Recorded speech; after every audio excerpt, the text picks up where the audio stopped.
What's up tout le monde, c'est Adam Rigolo, j'espère que vous allez bien les gars. Aujourd'hui on se retrouve pour une énorme vidéo. On a tous déjà entendu parler du voyage dans le temps dans plein de films, plein de séries, plein de livres, il y a carrément des films qui sont dédiés à ça comme Retour vers le futur, Avengers Endgame aussi. Mais tout ça les gars c'est des films. Moi aujourd'hui je vais pas vous parler d'un film, je vais vous parler d'un truc qui s'est réellement passé.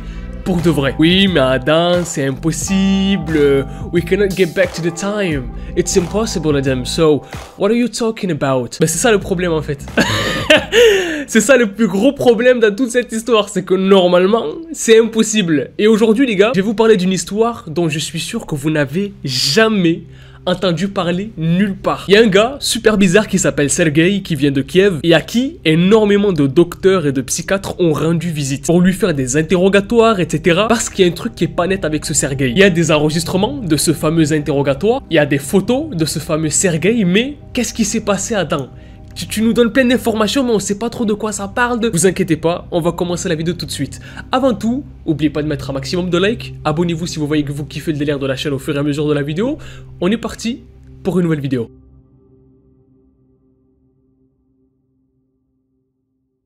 À Kiev, en Ukraine, il y a un gars qui s'appelle Sergueï Ponomarenko qui se balade voilà, dans les rues de Kiev, dans la ville. Jusque-là, rien de bizarre, tout est tranquille, tout est normal. Il a un appareil photo sur lui, il se promène dans Kiev, il regarde tout autour de lui, les bâtiments, le ciel. Il fait un temps parfait à ce moment-là à Kiev et à ce moment-là, on est en 2006. Et dès le début de l'histoire, il y a un truc qui cloche en fait. C'est que tout le monde dans les rues de Kiev se retourne vers Sergueï et le regarde d'un air bizarre en fait. Du genre, c'est qui ce gars, d'où il vient, il est trop bizarre. Absolument tout le monde se retourne vers lui. Bon, Sergueï il continue sa balade dans les rues de Kiev, il regarde autour les bâtiments, tout ça.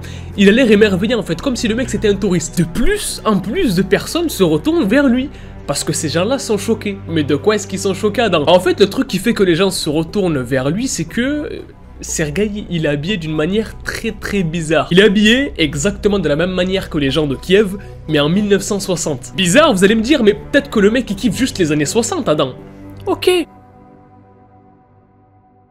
Le truc c'est que Sergueï, en plus d'être habillé d'une manière très bizarre, il a un comportement très bizarre aussi. Il tient son appareil photo, il regarde autour de lui comme s'il était perdu, comme s'il était saoul. L'appareil photo c'est lui aussi un appareil photo des années 60. Et avant de continuer à vous raconter toute cette histoire les gars, je tiens à vous dire que l'histoire elle est documentée.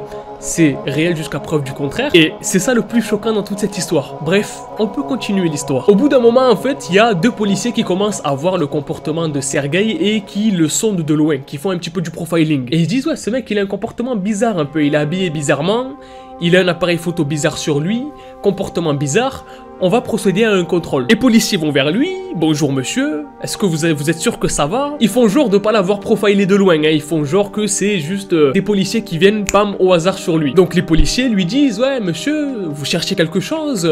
Et Sergueï leur dit oui, je cherche telle rue. Sergueï il leur donne le nom de la rue, tout ça, sauf que les policiers ils se regardent et ils se disent il se fout de notre gueule lui. C'est pas possible. Parce qu'en fait, le nom de cette rue, elle existe plus depuis plus de 50 ans.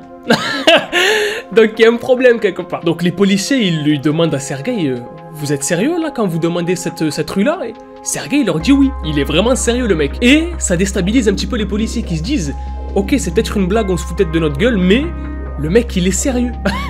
Sur son visage, ça se voit qu'il est sérieux. Bref, les policiers continuent le contrôle et ils lui disent bon, monsieur, contrôle d'identité, passez-nous vos papiers s'il vous plaît. Parce qu'ils commencent à se poser un petit peu des questions les policiers sur le comportement de Sergueï. Sergueï, pas de souci, oui bien sûr, il sort un papier, papier d'identité.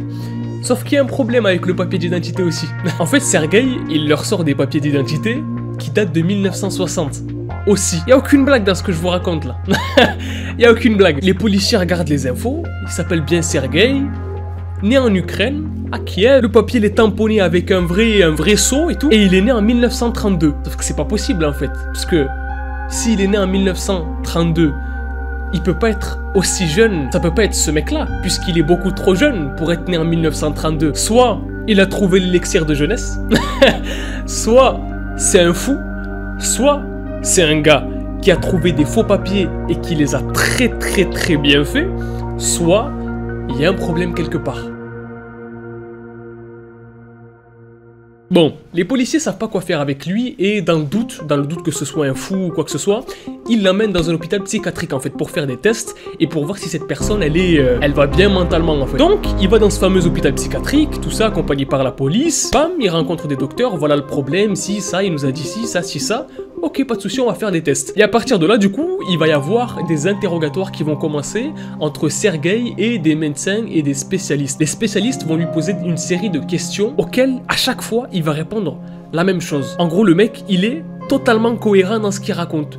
Non, je viens de Kiev, je suis né en 1932, je m'appelle bien Sergueï Ponomarenko, j'étais en 1960, je comprends pas ce que je fais ici messieurs, j'étais sorti le matin pour prendre des photos avec mon appareil photo, tout ça, et ce matin-là, j'ai vu un truc dans le ciel qui était en train de voler, j'ai vu un appareil volant, donc je me suis dit, c'est quand même bizarre ce truc, je l'ai pris en photo, et je me suis retrouvé là. Bon, l'histoire elle est un peu bizarre, donc ce que le docteur décide de faire, c'est qu'il décide d'appeler un pote spécialiste en fait dans tout ce qui est photographie, images, photos, etc. Le spécialiste de la photo, etc. il vient, il scrute l'appareil photo, les pellicules, etc.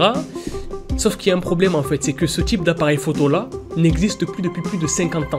Ils ne se font plus, ils sont extrêmement rares et ça vaut extrêmement cher. Et la pellicule, elle date bien de 1960, mais elle est neuve. Donc il y a un problème en fait. Les photos, elles sont toutes bien faites, toutes neuves, toutes comme si 1960 c'était hier en fait. C'est-à-dire qu'il y a un problème. Un mec ne va pas se balader avec un appareil photo aussi vieux qui vaut une fortune en plein milieu de Kiev en 2006 tout seul. Il y a un réel problème. Après tous ces tests, après tous ces interrogatoires-là, les docteurs vont prendre comme décision de le garder dans l'hôpital psychiatrique, dans une chambre. En même temps, le spécialiste, il va développer les photos dans la pellicule de l'appareil photo, etc. Et effectivement, ils se rendent compte que le mec a pris des photos de Kiev de 1960. Les photos sont neuves, les pellicules sont neuves, sauf que c'est impossible en fait. Sauf si le mec a réellement voyager dans le temps. Sinon, c'est impossible. Les photos sont bien datées de 1960, etc. Pas de souci. Enfin si, gros souci du coup. Sur des photos, on voit Sergueï dessus, avec une meuf à côté et tout. Alors, qu'est-ce qui s'est passé? Qu'est-ce qui se passe? Parce que, normalement, c'est impossible que ce mec vienne du passé. Comme je vous l'ai dit, à ce moment-là, les médecins, docteurs, etc. disent, bon, lui, on va le garder dans une chambre, dans l'hôpital psychiatrique, on va l'enfermer. C'est impossible, c'est trop bizarre, alors qu'il y a les preuves devant eux. Du coup, ils vont le bloquer, ils vont l'enfermer en HP dans une chambre sécurisée. Impossible d'y entrer, impossible d'en sortir. 24 heures plus tard, Sergueï n'est plus là. Il est plus là, Sergueï. Plus rien. Alors que c'est impossible de sortir de cette chambre-là. Il n'y a plus ses vêtements, il n'y a plus de... En fait, comme si Sergueï, il n'avait jamais existé, il n'avait jamais été dans la chambre. Il reste l'appareil photo, pellicule, tout ça, mais Sergueï n'est plus là. À ce moment-là, les spécialistes deviennent fous. Ils comprennent pas ce qui se passe, en fait. Comment ce mec-là a fait pour sortir d'une salle dont on ne peut pas sortir? Comment il a fait? Dans tout ce lot de personnes qui ont fait des recherches, il y a des personnes qui n'ont pas lâché les recherches après pas mal de temps et qui ont continué à faire leurs recherches sur ce mec-là en fait, sur ce Sergueï Ponomarenko. Et au bout d'un moment, ils sont tombés sur un dossier d'une femme qui a fait un signalement concernant un homme qui s'appelle Sergueï Ponomarenko. Et dans ce signalement, la femme dit qu'il a du coup été porté disparu en 1960 et que depuis, ils ne l'ont plus retrouvé. La femme qui a fait ce signalement s'appelle Valentina Kolik et les spécialistes sont allés la voir. Voilà, ils sont allés la voir avec des photos et lui ont demandé, ouais, est-ce que c'est vous sur cette photo? Est-ce que cette photo, elle vous dit quelque chose? Valentina voit la photo avec le fameux Sergueï et elle à côté. Elle tombe en pleurs. En gros, elle se reconnaît sur la photo. Elle est choquée, les spécialistes sont choqués et elle-même leur dit, ouais, c'est vrai que j'ai connu un Sergueï, j'étais avec lui, tout ça. Du jour au lendemain, il a disparu.